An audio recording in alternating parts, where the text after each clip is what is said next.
At ayun na nga no mga kasulid friend, samahan nyo kami, mag-harvest kami ng mais dahil pwede nang i-harvest yung mais na itinanim ng aking irpat. So ayan, kita nyo naman yung view dito sa lupa namin na pinagtaniman nitong mais. Tsaka ang lulusog ng mga mais dito mga kasulid friend, yan no, ang lalaki. Mahal din yung mais ngayon kaya tiyempo pag-harvest natin medyo mahal ang kilo ng mais. Yan, ang lalaki, ang lulusog ng mga mais na yan mga kasulid friend. Dahil napakasipag talaga itong irpat ko sa pagtatanim. Dahil alam nyo naman, ito lang din ang kinabubuhay namin dito sa probinsya ang pagtatanim. Kasi kung wala kang itinanim, wala kang anihin, gutom ang abutin mo. Yan. Nga pala mga kasolid friends, shoutout sa lahat ng mga solid followers ko na nanonood lagi sa aking mga video. Maraming salamat mga kasolid friend. Tuloy-tuloy lang. So let's go. Tara!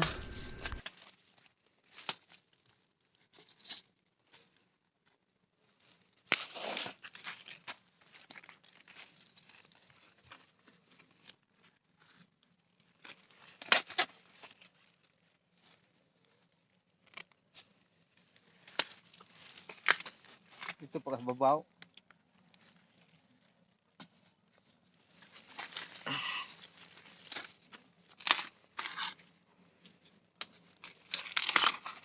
Ay, nandun diri pa.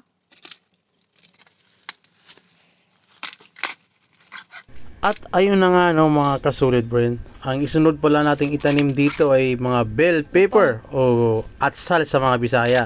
So pagkatapos nito, putulin yung mga puno ng mais. Ngayon, bubungkalin ulit yung lupa. Saka na natin taniman ng bell pepper.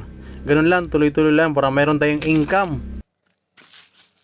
At sa punto na ito mga kasulid friend, kailangan na natin bilisan dahil nga tirik na yung araw, masakit na yung araw. Masakit tulad ng iniwan kanya. Agoy, purbida, hala kadiha. At dito sa area na to, dito sa kabilang side, yan, medyo malinis na. Kailangan na lang bungkalin yung lupa para magtanim na ng bell pepper. Kailangan lang talaga matapos tong pag-harvest namin ng mais para maputol na tong mga puno ng mais at nang makabungkal na tayo. Susunugin lang naman yan mga kasulid friend.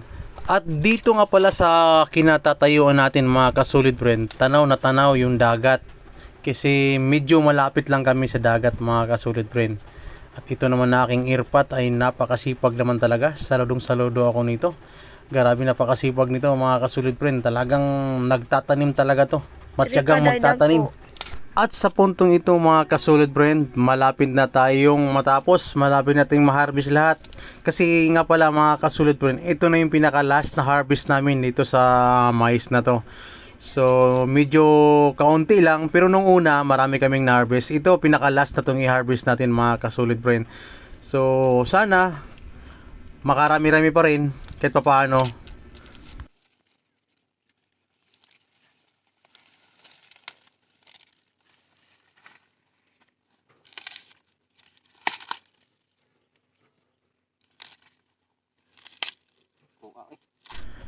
At ayun na nga mga kasolid friend, yan, inangat na ng aking irpat yung na-harvest yung mais. Yan oh, tignan nyo naman, napakalaki. Ang lalaki ng mga mais at saka ang lulusog mga kasolid friend. Talaga pag inaalagaan mo talaga ng husto at hindi na piste yung mga pananim natin, talagang mayroon ka talagang ma-harvest.